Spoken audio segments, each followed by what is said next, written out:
Hello, I'm Dr. Brian Slomovitz. I'm a gynecologic oncologist in Miami, Florida, at the Director of Gynecologic Oncology at Mount Sinai Medical Center on Miami Beach. And it gives me great pleasure to be here today to talk about a topic that's extremely important, that represents an area of an unmet need that a disease we need to get better at treating it. That's low-grade serous ovarian carcinoma. It gives me great pleasure to welcome my panel, two real experts in the field and folks who have really dedicated a lot of their lives to helping treat our patients who have this disease. First, Dr. Rachel Grisham. Thanks, Brian. Yes, my name is Rachel Grisham. I'm the Director of Gynecologic Medical Oncology at Memorial Sloan Kettering Cancer Center Westchester site, and also the Section Head of Ovarian Cancer at Memorial Sloan Kettering Cancer Center in Manhattan. I'll turn it over to David. Yeah, I'm David Gershenson, a professor of gynecologic oncology at the University of Texas MD Anderson Cancer Center in Houston, Texas. Great. Thank you both, and thank you both for being here. So the subject really today is to talk about low-grade serous ovarian cancer, and we held a conference recently to convene some of the world leaders to discuss this disease, where we are, and where we're going. Rachel, do you want to give a little insight about the conference, the consensus of what we reached and how we got there? Thanks, Brian. Yeah, it was a really great opportunity to connect with the people across the world that are doing the key research into low-grade serous ovarian cancer. You know, for far too long, we didn't have major advancements in the treatment of low-grade serous ovarian cancer.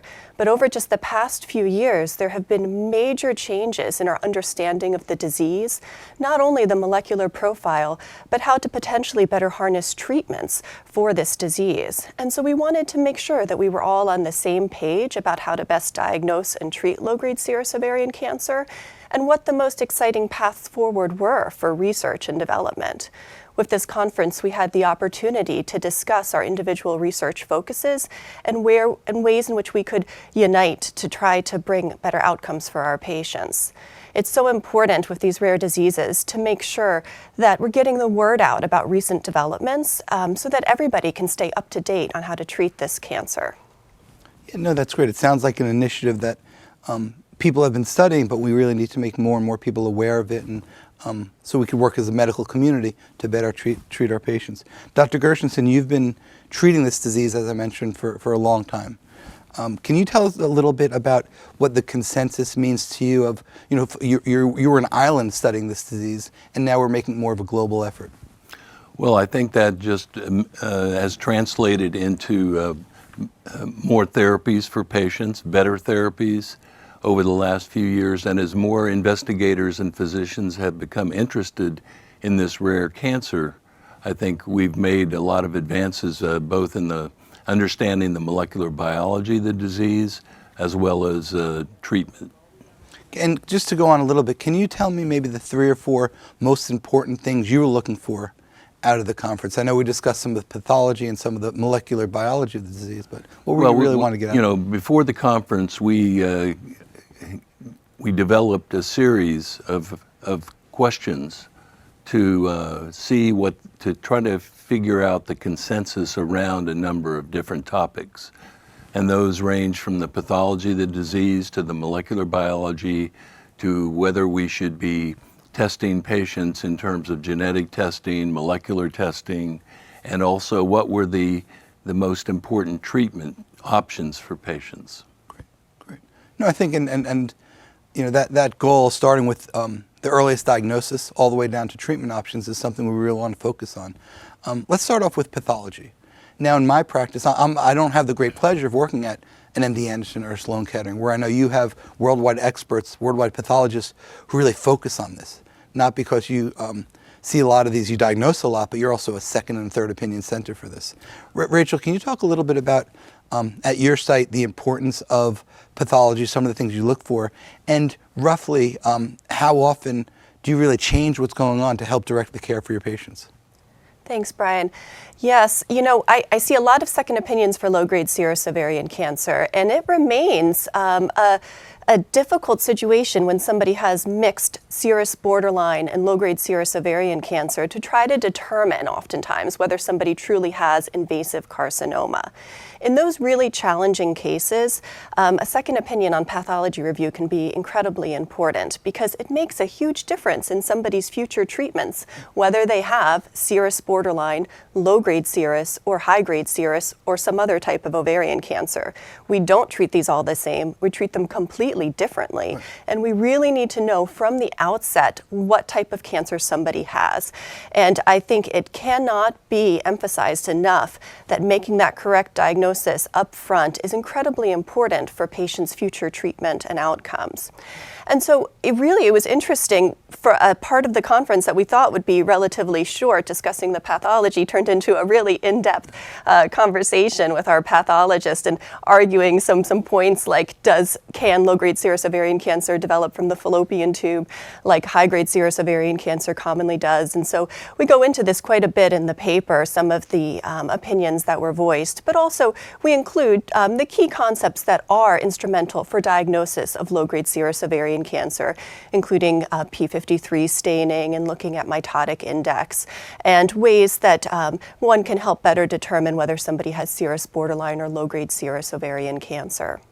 And I think it's important to underscore the fact that prior to the publication of the original paper in 2004, serous carcinoma was graded 1, 2, and 3, well, intermediate, and poorly differentiated. And that caused a lot of confusion because no one understood what grade 2 meant. Was it closer to grade 1, closer to grade 3? And when we developed a binary system, that really, I think, led to a lot of the future advances. Right. Well, can you talk about that a little bit? So what you're referring to was really the landmark paper that was written by you and Dr. Diane Bedorka when you changed the grading, as you alluded to, from 3 to 2. Well, the original paper was actually from Dr. Malpica, the pathologist. That we were co-authors on it, but she and Elvio Silva, as pathologists at MD Anderson, really were the ones who studied this for probably 15 years before that publication. Right. So in practice, we've gone a long way, even to the point that there are more and more community pathologists who are better at diagnosing this. Yes. You know, it would be interesting. Can you take us through some of the diagnostic challenges and wins we've had since that original paper, all the way till now? What some of the molecular markers, like Rachel was alluding to, which has helped us to better diagnose this disease, ultimately leading to better treatments for patients universally, not just at the major centers. Well, as Rachel alluded to, and when we see patients for second opinions, it's so critical to also have their pathology reviewed, because I think we all see a number of patients whose original diagnosis was inaccurate. Right. And that led to the incorrect treatment, a number of issues around the treatment of those patients. I think we've learned in the last few years a lot more about the molecular biology of the disease, and about 50% of low-grade serous carcinomas have an alteration in the MAP kinase pathway. KRAS mutations, BRAF mutations, NRAS mutations, and a few others. And we've also learned that patients who have those alterations tend to have a better prognosis than the women whose tumors do not include those alterations. Okay, so that's mainstream now. So Rachel, when you're evaluating these patients, do you really get as granular as talking to your patients about the mutation and red flags to look for if they're at high risk or low risk of recurrence? Yes, for sure. So I would consider it standard of care for all patients with ovarian cancer to have upfront germline and somatic testing done at the time of diagnosis.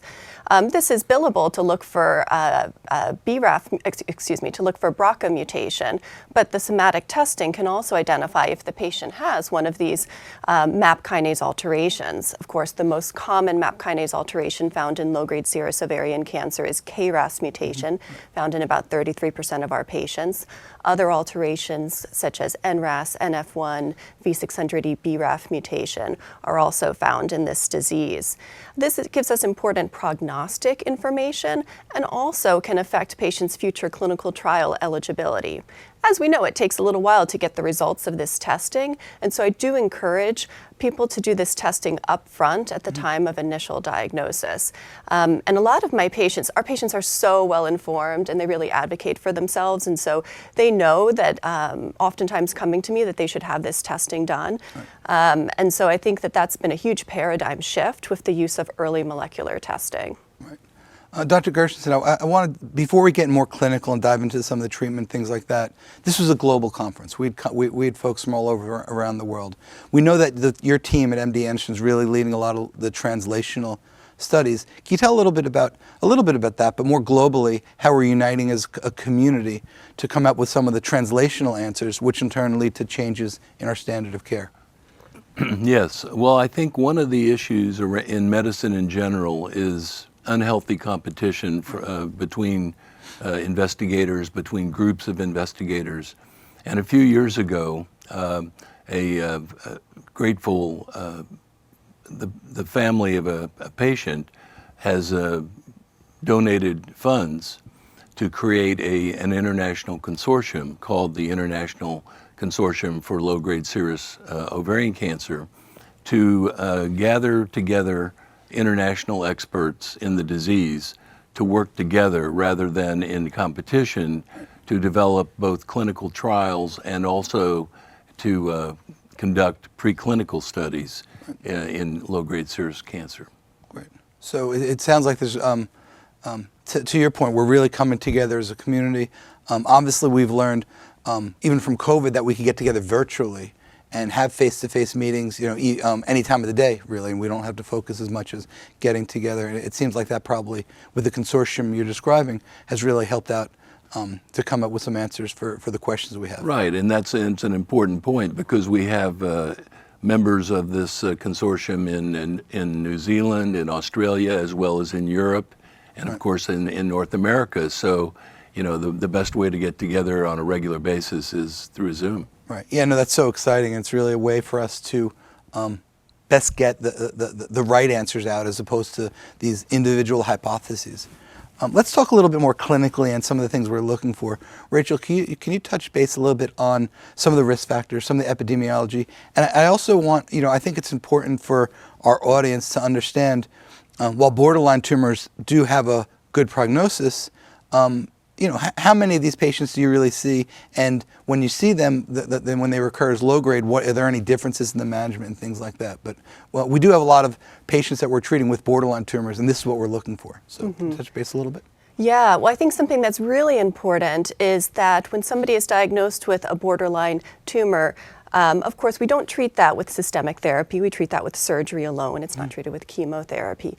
But it's important to follow those patients long-term because of that long-term risk of potential progression to low-grade serous ovarian cancer.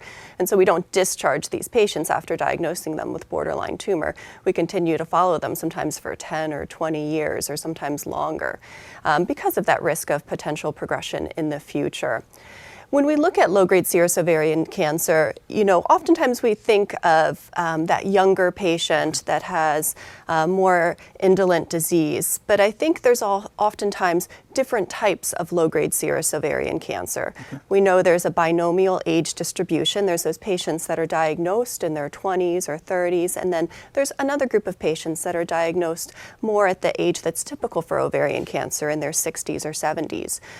We now know that those patients that are diagnosed at the older age are more likely to have MAP kinase alterations, and this has some prognostic implications. So all of this information is important when we're meeting with a patient to try to better predict how their disease may potentially recur or behave. I think another thing to underscore is when one is diagnosed with a borderline tumor, if it's confined to the ovary, they're at minimal risk for future problems, including development of low-grade serous carcinoma. It's the women who have not only the serous borderline tumor, but also non-invasive implants in the peritoneal cavity. Those patients have around a 20% lifetime risk of developing low-grade serous carcinoma. Those are also the patients who many times are prescribed estrogen replacement therapy following bilateral oophorectomy, and I think there's mounting evidence that that could accelerate the development of low-grade serous carcinoma. Okay, I have a question for Rachel in a second, but I want to just dive a little bit further into that. Are there any patients with borderline tumors that you treat? And I'm sorry, when I mean treat further, after the initial diagnosis and staging, put on a systemic therapy. What are the type of patients in that category would you treat or not treat? No, I would agree with Rachel that surgery is the predominant treatment for serous borderline tumor, even for patients who have non-invasive peritoneal implants. There is a thought that, could you prevent that progression to low-grade serous carcinoma or the transformation if you were to put them on an anti-estrogen such as an aromatase inhibitor. But that's never been studied in a clinical trial, and it would take a few decades to learn that. And so no, I don't believe most experts would recommend any systemic treatment. Great. So we're hearing a couple times, Rachel talked about estrogen, and you talked about estrogen. When we think of ovarian cancer, we think of these high-grade serous ovarian tumors, which aren't estrogen dependent or don't focus on that.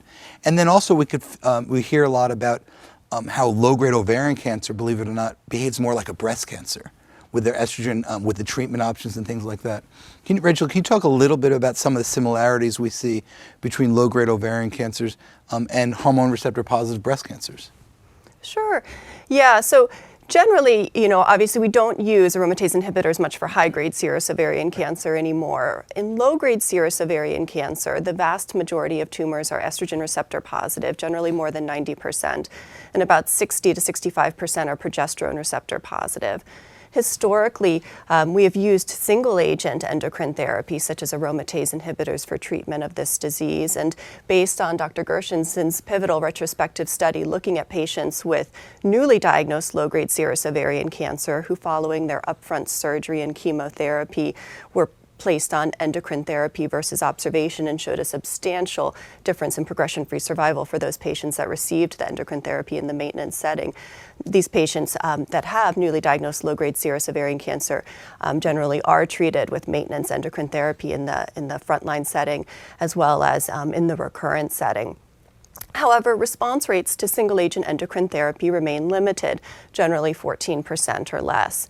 And so there's been recent research to try to enhance the activity of endocrine therapy in low-grade serous ovarian cancer. And one of the greatest developments was recently presented by you at SGO this year, the GOG study looking at the combination of CDK4/6 inhibitor with aromatase inhibitor in the recurrent setting, and also presented by Dr. Gershenson's group at ASCO 2022, I believe, the neoadjuvant pilot looking at a similar combination. So maybe you two should both speak about those results, which were both incredibly exciting. Yeah, no, thank you for that. And it sounds like, Dr. Gershenson, you must be excited because the fact that there are these national and global trials going on has really the best way to move the science forward. For our audience, I want to dive more into the treatment of widespread disease, but touch base a little bit when you in your clinic, when you see a patient with early stage ovarian cancer. Are you as aggressive in treating versus some of the later stage patients?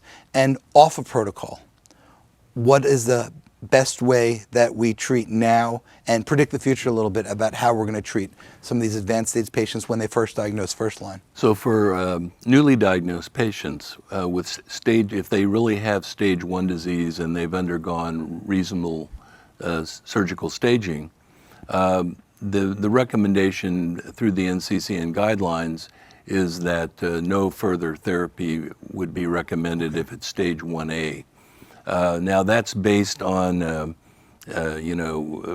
very little data, and there are no clinical trials, and stage 1 is very uncommon in the serous carcinoma. The most common stage is stage 3.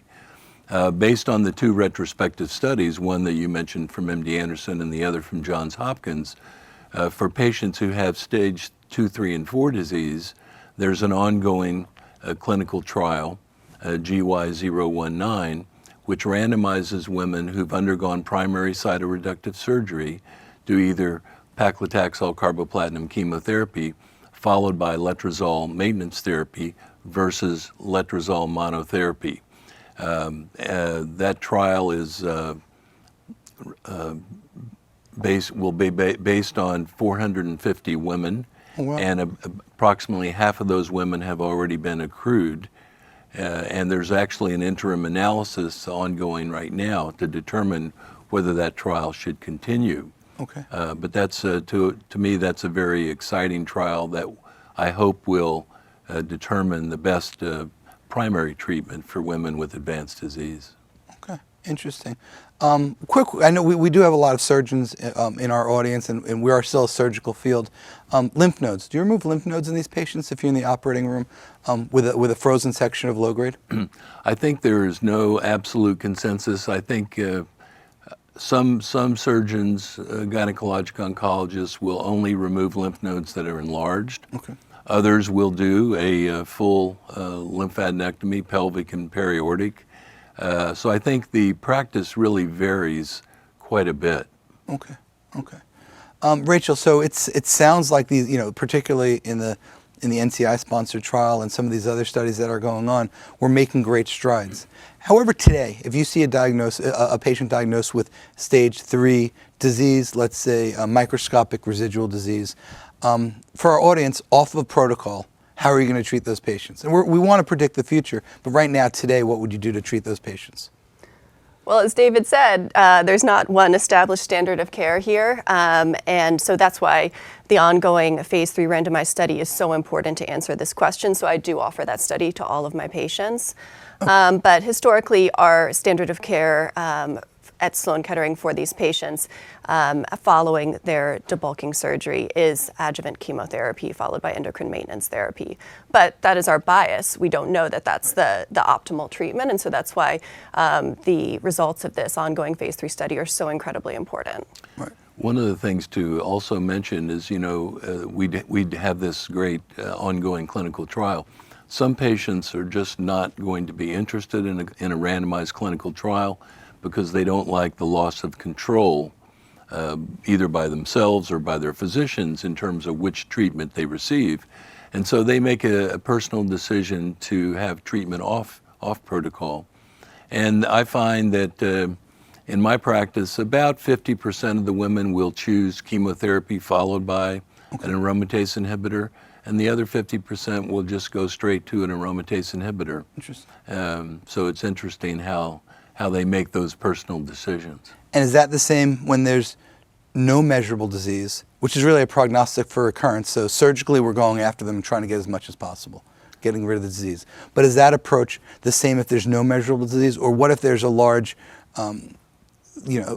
site of disease that's non-resectable? Are you going to treat them with the same way chemo or hormonal therapy? Yeah, I don't think it matters in terms of the systemic treatment. We know very well that the amount of residual disease is a major prognostic factor. Right. And those patients who have no gross residual disease at the completion of their primary cytoreductive surgery do have a better prognosis. But I think in terms of recommendations around systemic therapy, it doesn't really matter. Okay, interesting. Now Rachel, we just talked extensively about the first-line treatment of this disease. Now, can you tell a little bit, following that, there was 2 simultaneous studies that were done looking at some more of the biology of disease and going after the MEK pathway, as we talked about. I want to hear more specifically from Dr. Gershen's study, which was GOG 281, but tell us in general about the 2 studies and how, what some of the differences in outcome were and how were they accepted outside of clinical trials as far as the use that you've seen in the community. Sure. Yeah, and as David was saying earlier, really what allowed this next generation of low-grade serous ovarian cancer studies to be performed was the ability to now better define low-grade serous ovarian cancer and perform these prospective studies that are so important for helping us determine the best treatments for our patients. So now we truly can do these prospective studies dedicated to low-grade serous ovarian cancer to specifically find the best treatments for this disease. So as we discussed, MAP kinase alterations are quite common in low-grade serous ovarian cancer. And because of this, there's been a lot of interest in using MEK inhibitors to target this pathway. One of the earliest studies looking at this was the GOG study using selumetinib for patients with recurrent low-grade serous ovarian cancer, which showed a 15% response rate. And based on those results and others, 2 different phase 3 studies were kind of simultaneously enrolling across the world. One of them, Dr. Gershenson will talk about. The other one, MILO-ENGOT-OV11, was using a single agent MEK inhibitor called binimetinib, while Dr. Gershenson's study was using a single agent MEK inhibitor called trametinib. So both of these studies enrolled patients with recurrent low-grade serous ovarian cancer with measurable disease. For the MILO-ENGOT-OV11 study, patients had to have at least 1 prior line of chemotherapy, a maximum of 3 prior lines of chemotherapy, and they were randomized to treatment with either the single agent MEK inhibitor binimetinib or physician's choice of chemotherapy, which could have been liposomal doxorubicin, weekly paclitaxel chemotherapy, or topotecan chemotherapy. Patients remained on treatment until progression of disease or coming off for other reasons.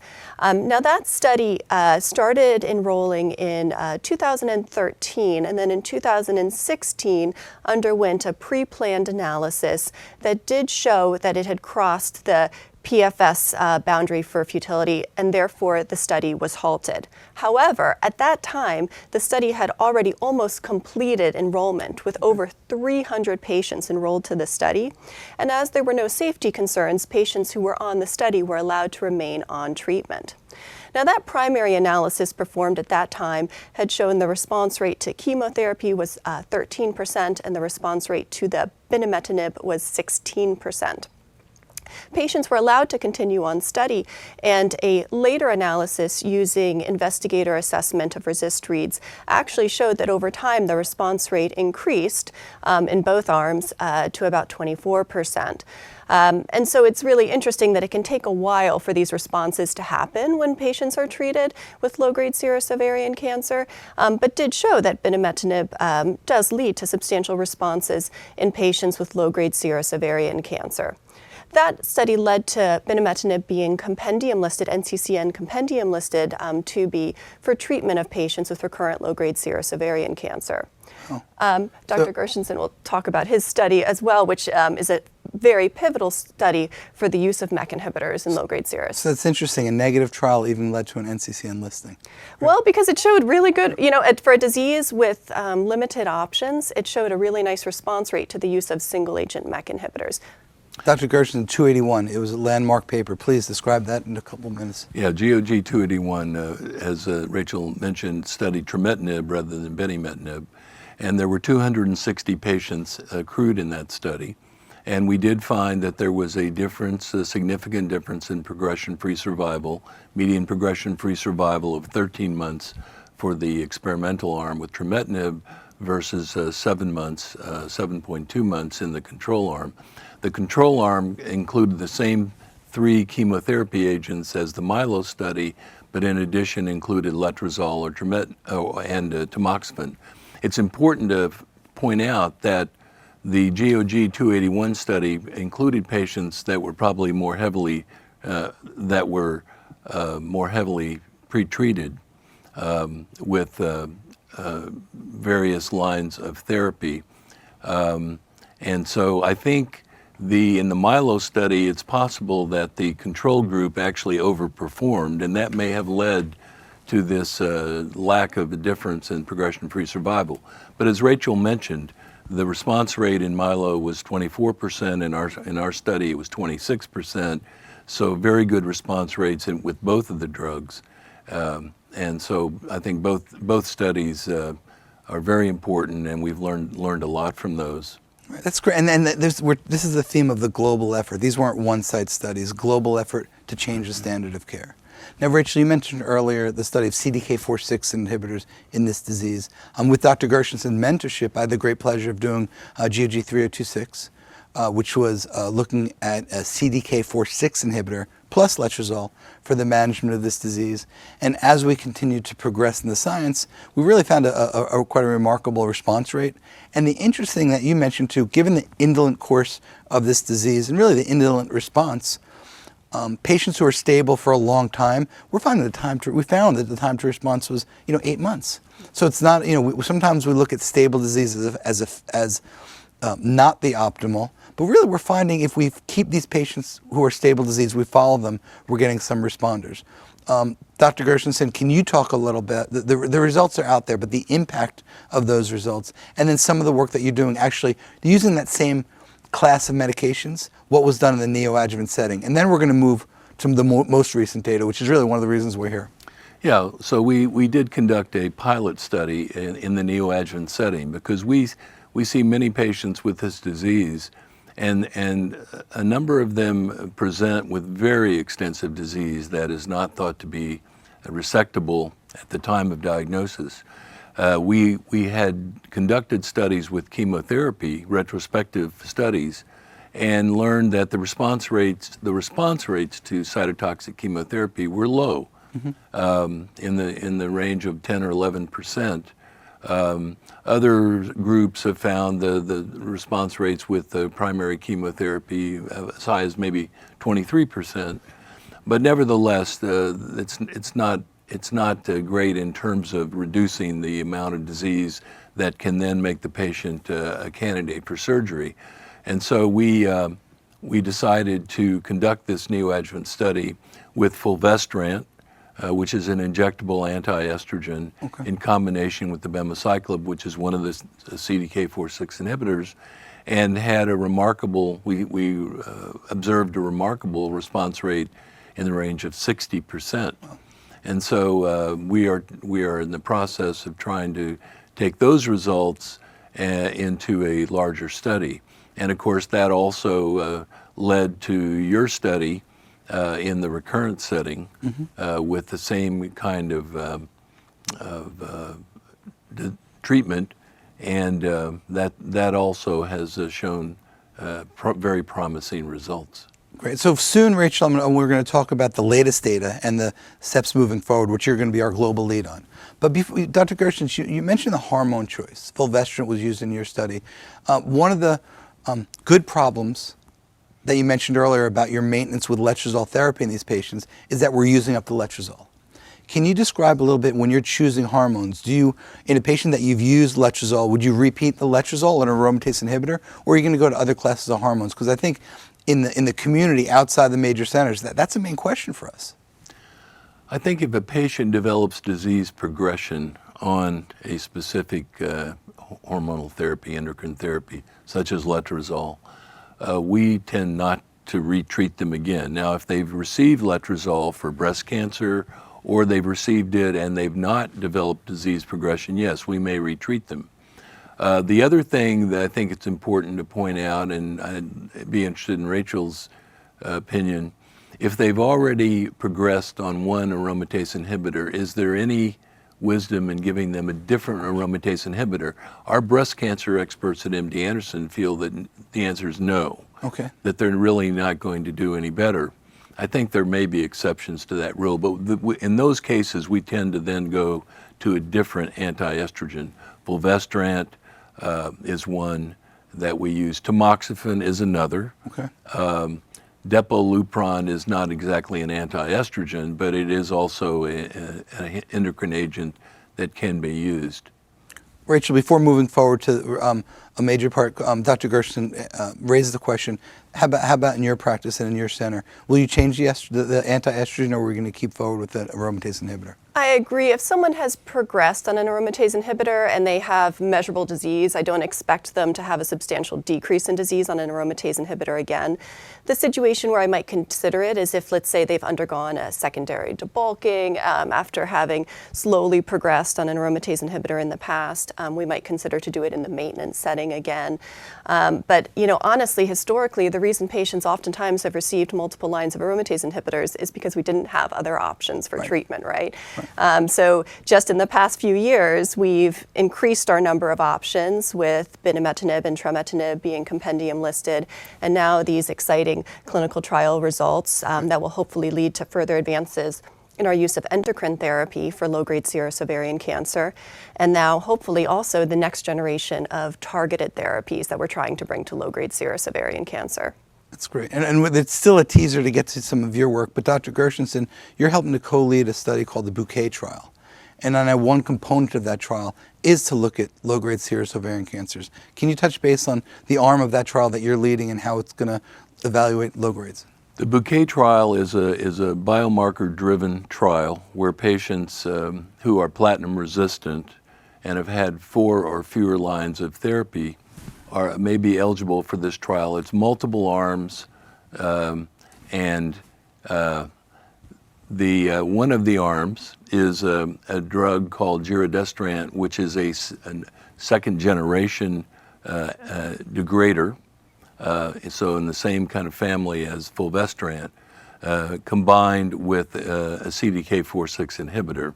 And so patients who are ER positive may be eligible for that arm of the trial. That sounds we're going to get some important answers based on that data. Rachel, you're up. There's some recent data that's been presented, and there's some future directions, a future study that you're going to be our global lead on. Can you go through the data a little bit and then talk about how the next study is going to lead to perhaps an FDA approval of the drug? Hopefully, yeah. So we talked about how single-agent MEK inhibitors have led to improved responses for our patients with low-grade serous ovarian cancer. And so these response rates of 13, 24, 26%, that's great and much better than what we've seen with most treatments for low-grade serous ovarian cancer. But obviously, we want better for our patients. We want deeper responses, longer responses, and further improvements in progression-free survival. So the next generation of studies really focus on trying to enhance the activity of MEK inhibitors for our patients. So there was a phase 1 study called the FRAME study that looked at multiple different types of cancer, including low-grade serous ovarian cancer, and treated patients with avutometinib in combination with defactinib. So this is a dual MEK-RAF inhibitor in combination with a FAK inhibitor. And this study showed incredibly promising response rates for those patients with low-grade serous ovarian cancer who had had multiple prior treatments, including those patients who had progressed following prior MEK inhibitor treatments when receiving MEK inhibitors as a single agent in prior lines of setting. The results of that study led to the development of RAMP 201, which is an ongoing phase 2 study looking at this combination in patients with recurrent low-grade serous ovarian cancer. The study initially randomized patients to treatment with single-agent avutometinib versus the combination of avutometinib plus defactinib. And then, based on the interim results of that study, the decision was made to go forward with the combination for patients with low-grade serous ovarian cancer. The results of the first part of that study, called Part A, were recently presented at ASCO 2023 by Dr. Susanna Banerjee, who was the global head of the Phase 2 study, and showed amazing results for low-grade serous ovarian cancer patients. Amongst those patients with a KRAS mutation, the response rate was 60%. Wow, okay. And just as important, in the KRAS wild-type patients, the response rate was 28-29%. So, it's not just the patients that have these alterations that are benefiting, it's all of our patients. And that's something I find incredibly exciting, that this combination is an option for really all of our patients going forward, hopefully.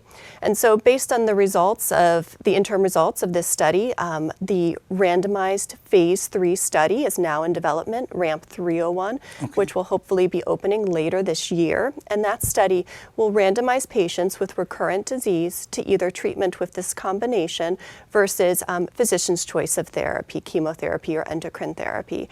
And, I think that this is something really exciting on the horizon that we look forward to offering to our patients. That's and as I was mentioning, hopefully with a positive study, we actually may get regulatory approval, FDA approval of the drug, which is incredible. Dr. Gershenson, we're getting there on time. This is an exciting trial. What are the other future directions that you're looking for in the disease, briefly, and When's your next consensus conference? Let's just wrap it up and get to the point. Well, Brian, I think we would like to have another consensus conference probably in a couple, 2 or 3 years, and look at the advances that have occurred. As Rachel mentioned, the Veristem trial is very exciting, and I also think that the endocrine CDK4/6 inhibitor combination studies will continue for this disease, and hopefully we'll find other targeted agents that will target low-grade ovarian cancer. So the future is bright.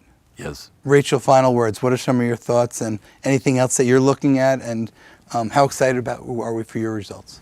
Yeah, I think that these are really the 2 areas that we're focused on for our studies right now. Further enhancing the activity of targeted therapy and further enhancing the activity of endocrine therapy.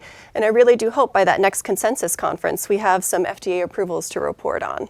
Wow, really exciting. Last word, Dr. Gershenson. Thank you very much, Brian.